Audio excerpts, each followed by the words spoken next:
أعوذ بالله من الشيطان اللعين الرجيم. بسم الله الرحمن الرحيم. الحمد لله رب العالمين، والصلاة والسلام على نبي الكريم وعلى آله الطيبين الطاهرين المعصومين المنتجبين، ولعنة الله على أعدائهم من الآن إلى قيام يوم الدين. آمين يا رب العالمين. أما بعد، فقد قال الله تبارك وتعالى في محكم كتابه المبين وهو أصدق الصادقين وقوله الحق. بسم الله الرحمن الرحيم. يا أيها الذين آمنوا كتب عليكم الصيام كما كتب على الذين من قبلكم لعلكم تتقون. صدق الله العلي العظيم وصدق رسوله النبي الكريم.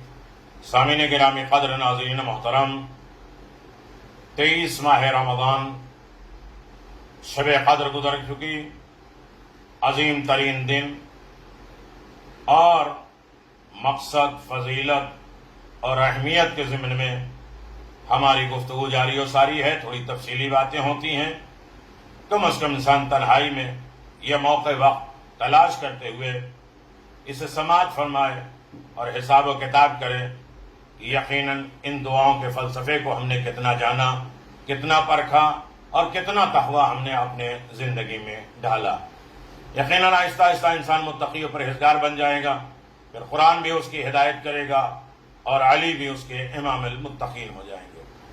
پیغمبر اسلام صلی اللہ علیہ وسلم نے فرمایا 21، 23، 22، 23 اور 23 کے خاص طریقے سے ارشاد فرمایا: اللہم اغسلنی فیہ من الذنوب وطہرنی فیہ من العیوب وامتحن قلبی فیہ بتقوی القلوب یا مقیل العثرات المذنبین. خدایا آج کے دن میرے گناہوں کو دھو دے اور مجھ کو عیوب، نقائص سے پاک کر دے. دل کو تقوی کے ذریعے آزما کر اہل تقوی کا درجہ عطا فرما. اے گناہگاروں کے لغزشوں کو معاف کرنے والے پروردگار، بارگاہ رب العزت میں آج کے دن ہم نے 3 ڈیمانڈ کی ہے، 3 مطالبہ کیا ہے، 3 درخواست کیا ہے.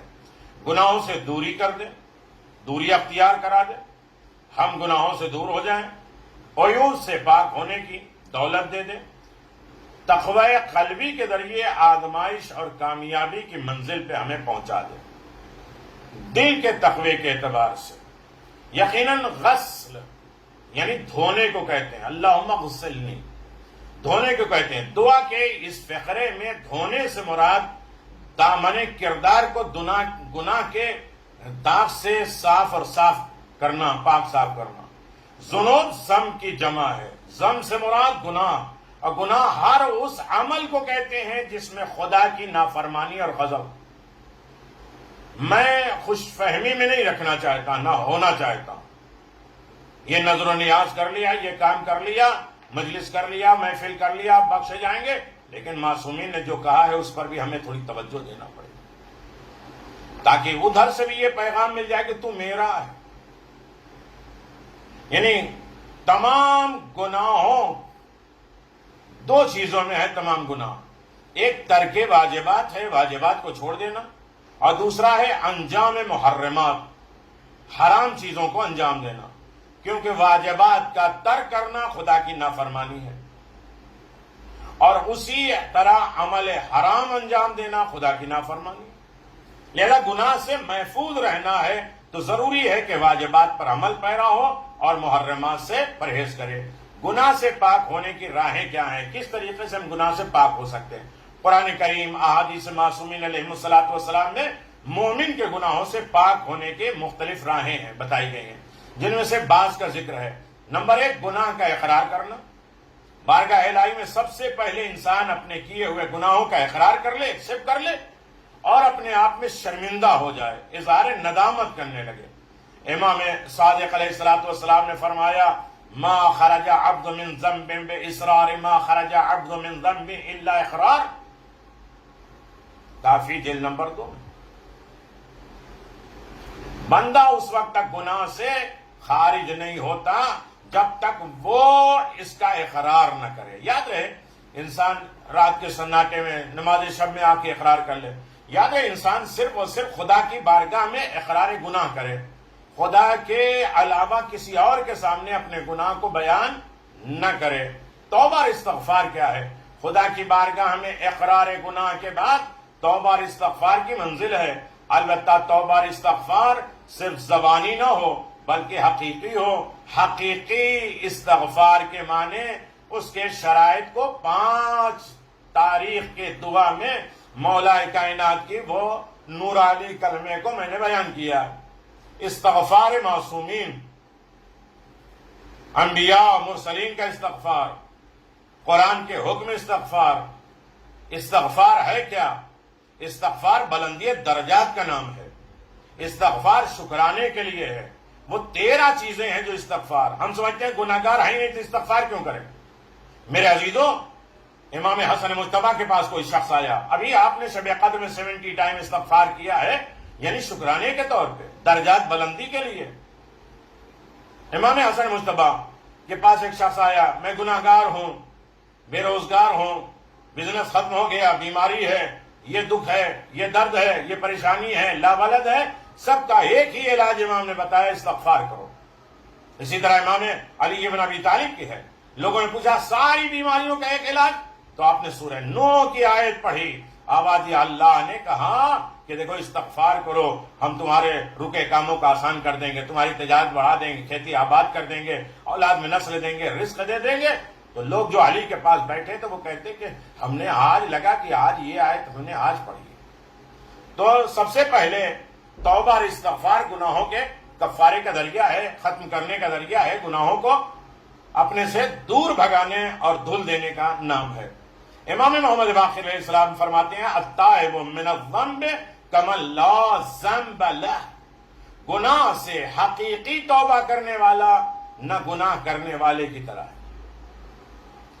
اس کے نام عمل میں گناہ رہے گا ہی نہیں، ایسا لگے کہ اس نے گناہ کیا ہی نہیں، اس نے حقیقی توبہ کر دی۔ نمبر 2، واجبات نمازوں کو قائم کرنا، اول وقت ادا کرنا، اسے اہتمام کے ساتھ پڑھنا، توجہ کے ساتھ پڑھنا، لگے کہ ہم کس سے بات کر رہے ہیں، یہ سارے گناہوں کا کفارہ ہے۔ گناہوں کے بخشوانے کی راہوں میں ایک اہم راہ نماز کو قائم کرنا ہے۔ قرآن کریم میں ارشاد رب العزت ہے اقیموا الصلاۃ طرف النہار زلفا من اللیل ان الحسنات یذہبن السیئات، اللہ اکبر، ارشاد القلوب۔ پیغمبر نے فرمایا آپ دن کے دونوں حصوں میں اور رات گئے نماز ادا کریے، نیکیاں برائیوں کو ختم کر دیتی، اچھی نیکیاں برائیوں کو ختم کر دیتی۔ چوتھا عمل جو انسان توبہ استغفار کی منزل پہ چلا جائے، اپنے گناہوں کو دھل دے، نماز شب۔ جب انسان گناہگار ہوتا ہے تو نماز شب کے توفیق سے محروم ہو جاتا ہے، سلب ہو جاتا ہے، یا کوئی مشکوک چیز کھائے، حقوق کی پامالی کرے۔ نماز شب کے سلسلے میں 22 ویڈیو ہماری آ چکی ہے، آپ دیکھیے، اس میں سلسلے وار گفتگو ہے۔ امام صادق علیہ السلام نے فرمایا صلاۃ المؤمن باللیل تذهب بما عمل من ذنب بالنہار، مومن کی نماز شب میں انجام دیے گناہوں کو پاک کر دیتی ہے۔ اللہ اکبر۔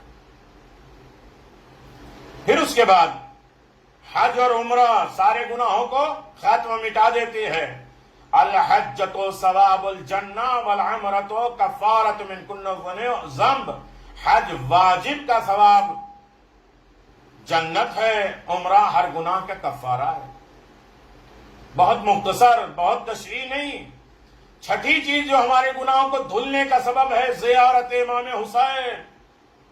ایسے بند میں امام حسین کا ذکر نہ بند کرو، کیسے ہوگی مجلس، کیا ہوگا، سب بند ہو جائے، ذکر حسین نہ بند۔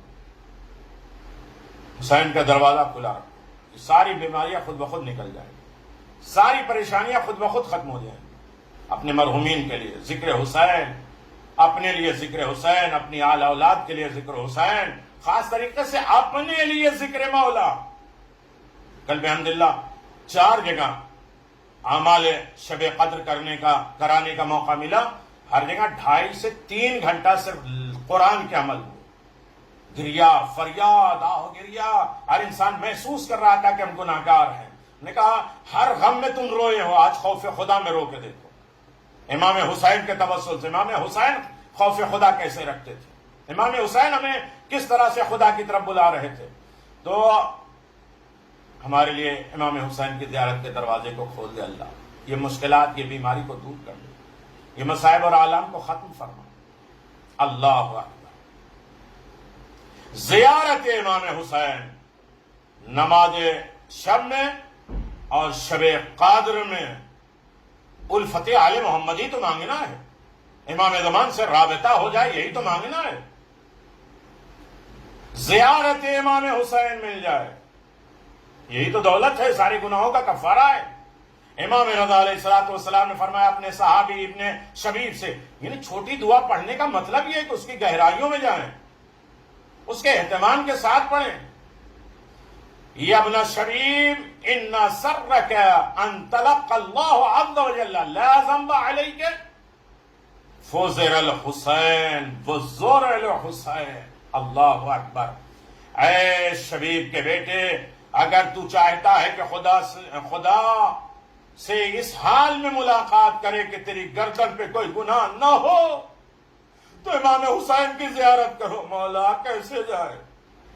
ہم یہیں سے انگلی اٹھا کے کہتے ہیں السلام علیکم یا ابا عبداللہ۔ مولا یہ امتحان نہ لینا، ہم اپنے ایمانوں کا ریسارچ کرنا چاہتے ہیں، اپنی محبت کو اضافہ کرنا چاہتے ہیں۔ زیارت یعنی آپ صاحب قبر سے ملاقات کرنا چاہتے ہیں، مولا یہ آفات اور بلاؤں کو دور کر دے، میرے راستے میں رکاوٹ نہ ہو۔ ہر رکاوٹ کو حسین کے چاہنے والے نے دور کیا، حسین کی اطاعت میں۔ یہ چند کام ہیں، 7 چیزیں میں نے بیان کی، باقی پھر انشاءاللہ جو راہیں ہیں جن کا ذکر ائمہ معصومین نے بیان کیا ہے۔ جسے صلوات زیادہ سے زیادہ پڑھے، دعا کرے، 2 مومنوں کو آپس میں مصافحہ کرا دے، شب قدر کا اجر و ثواب کسے ملتا ہے؟ روایت میں جو 10 مرتبہ خلوص نیت کے ساتھ سورہ انا انزلنا پڑھے، یہ رات 1000 مرتبہ، یہ 100 مرتبہ پڑھنے کا حکم ہے۔ کیا کیا اجر و ثواب ہے، شب قدر کا ثواب ہے۔ جوشن کبیر جو 5000 سال پہلے دنیا خلق ہونے سے پہلے اللہ نے بنایا، امیر المومنین نے امام حسین سے کہا تھا بیٹا اس دعا کو یاد کر لو، اس کے لیے جنت واجب ہے، یہ ذرا ہے، یہ سپورٹ ہے ہر بیماری کے اگر پہلی رمضان کو کوئی پڑھے۔ اور اس کے بعد کوئی مومن گھر سے نکلتا ہے اس نیت سے کہ 2 مومن کے جو دل الگ ہیں، اختلاف ہیں، لڑائیوں سے جوڑ دے، اسے شب قدر کا ثواب ملتا ہے۔ جو ہسبینڈ اور وائف کے درمیان میں صلح کرنے کے لیے قدم بڑھاتا ہے، اسے بھی شب قدر کا اجر و ثواب ملتا ہے۔ بہت ہے، آپس میں مومن کو ملا دینے کا ثواب بہت زیادہ ہے۔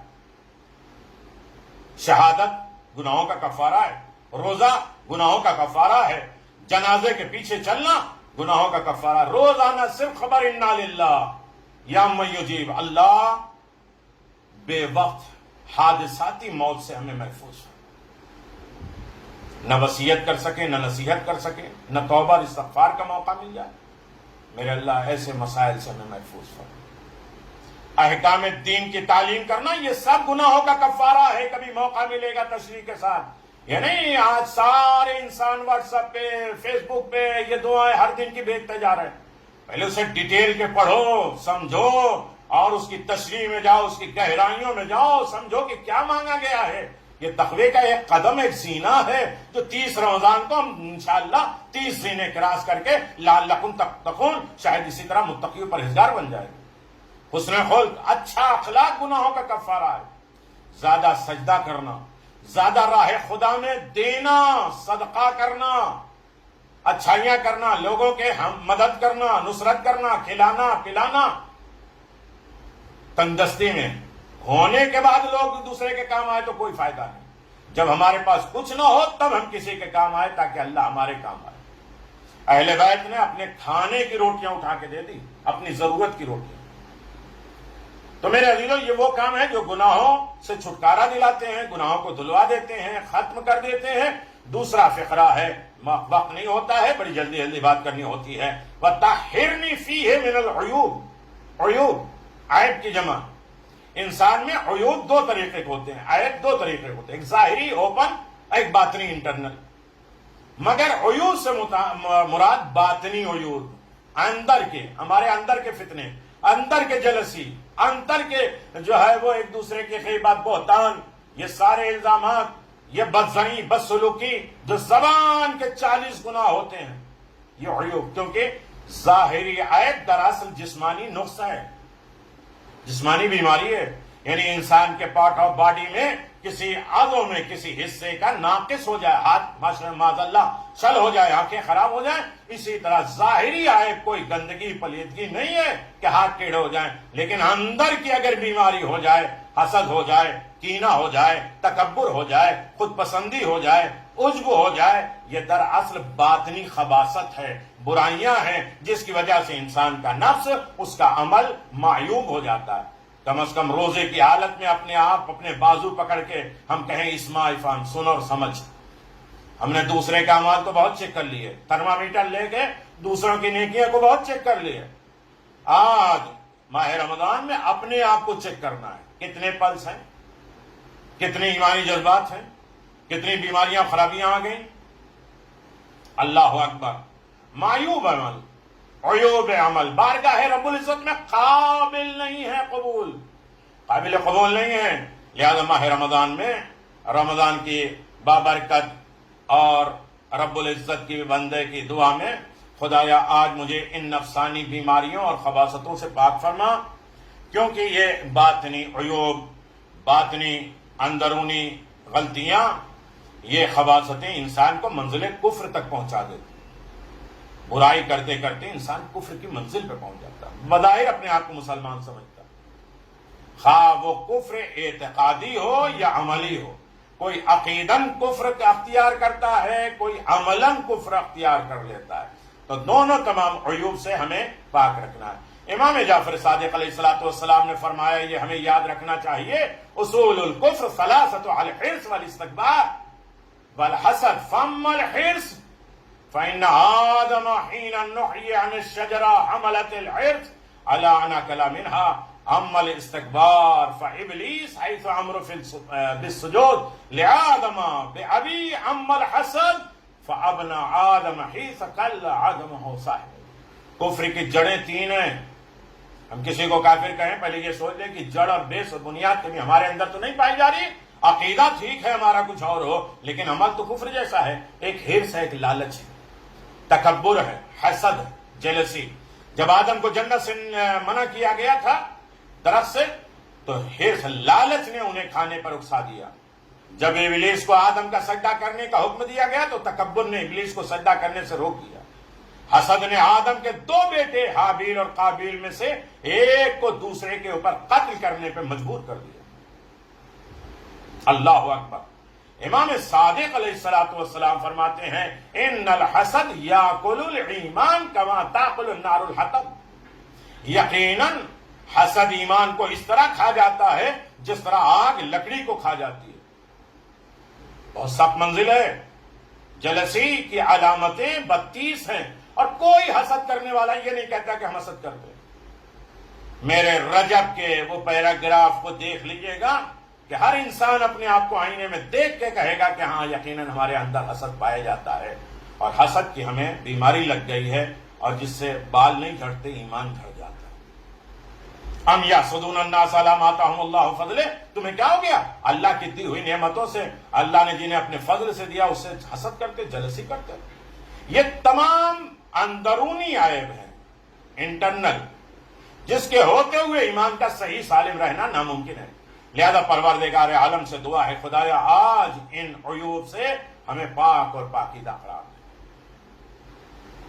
تیسرا جملہ، وامتحن قلبی فیہ بتقوی القلوب. آخری جملہ ہے. امتحن فعل طلب ہے، مادہ محن سے باب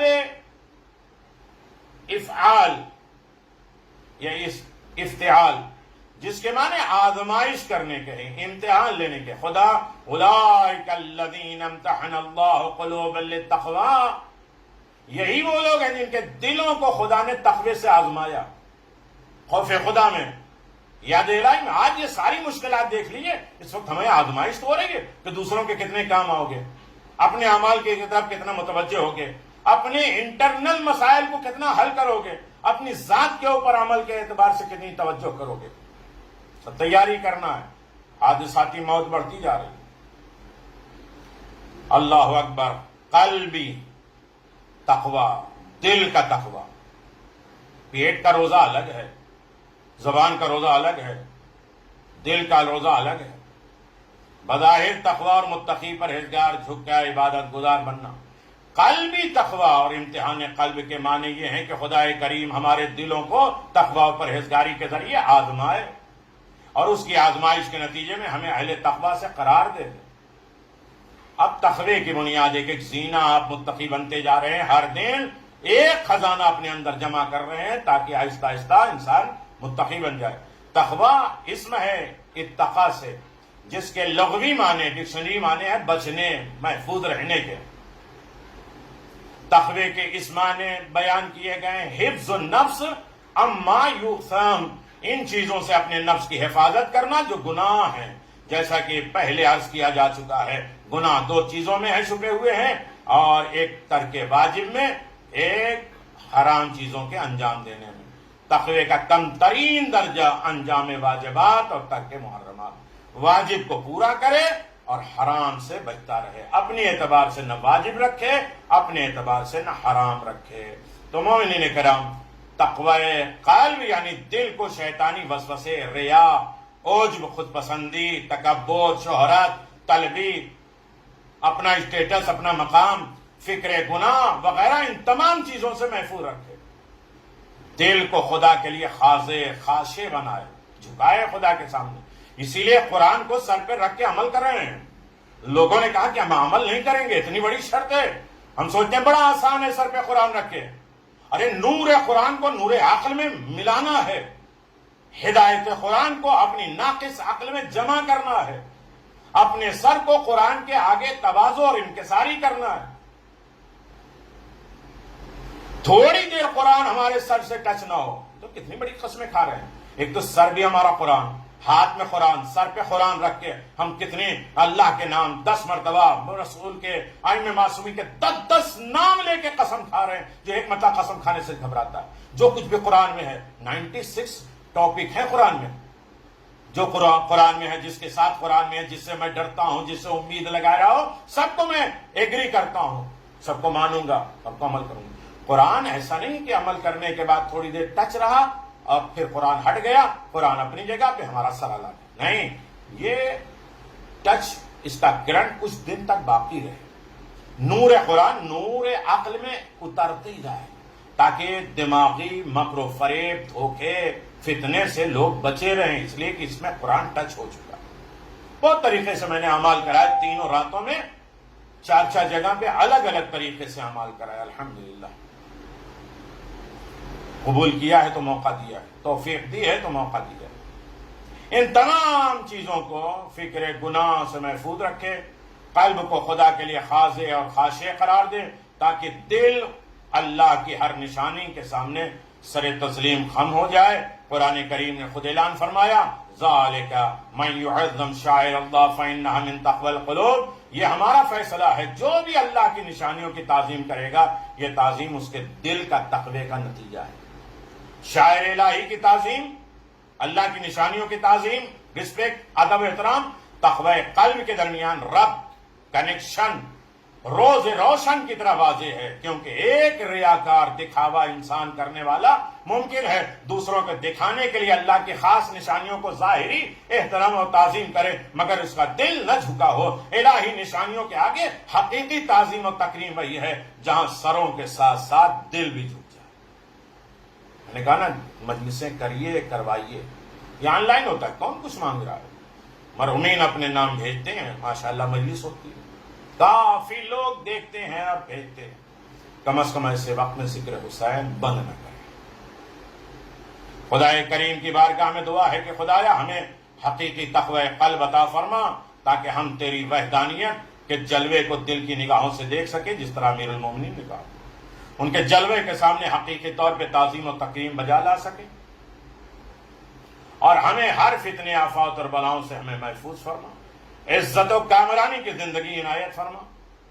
دل کا تقوی انسان کے ہر عضو کے لیے ایک تقوی ہے، یعنی انسان اپنے جسم کے ہر حصے کو گناہوں سے محفوظ رکھے، آنکھ کو، کان کو، زبان کو، ان تمام اعضاء کے لیے تقوی ہے، مگر ان ظاہری اور باطنی قوتوں کے لیے سرچشمہ دل ہے۔ یہاں قلب سے مراد پہلو میں دھڑکنے والا گوشت اور لوتھڑا نہیں، بلکہ قرآن کریم کہیں قلب سے مراد عقل و ادراک کہتا ہے۔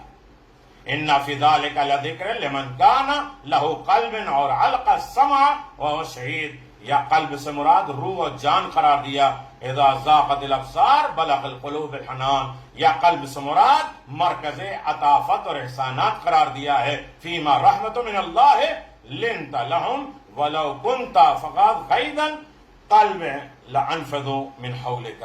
البتہ طبیبوں اور ڈاکٹروں کے قول کے مطابق احسانات کی مرکز دل ہے، اور انسان کے سینے میں دھڑکنے والا دل ہے، جب محسوس کرتا ہے تو احسان کرتا ہے، اسی لیے کسی چیز یا بری خبر اس پر اثر ہوتی ہے۔ ان تمام دعاؤں سے قلب سے مراد روح ہے، جان ہے، نفس ہے، عقل ہے، احسان ہے، اور سرچشمہ اس کا دل ہے۔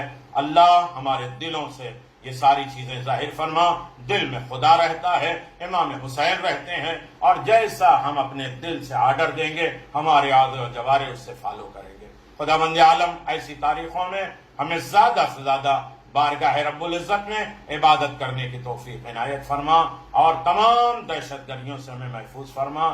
اور یقیناً اس واقعے میں نصیحت کا سامان ہے اس انسان کے لیے جس کے پاس دل ہے۔ قرآن نے خود کہا ہے، سورہ احزاب میں کہا ہے دہشت نگاہوں سے خیرہ کرتی ہے، کلیجہ منہ کو آ جاتا ہے۔ پیغمبر یہ اللہ کی مہربانی ہے کہ تم ان لوگوں کے لیے نرم ہو جاؤ، ورنہ اگر تم بد مزاج ہوتے اور سب دل والے ہوتے تو یہ تمہارے پاس سے بھاگ کھڑے ہوتے۔ لہذا دل کو نرم کرو، اخلاق کو اچھا کرو، روح کو پاکیزہ کرو، عقل کو کامل کرو تاکہ تقوی اختیار ہو جائے اور ہم قرآن کے لائق بن جائیں کہ قرآن ہماری ہدایت کرے، اور امیر المومنین کے مطیع فرما بردار بن سکے کہ وہ ہمارے امام المتقین بن سکے۔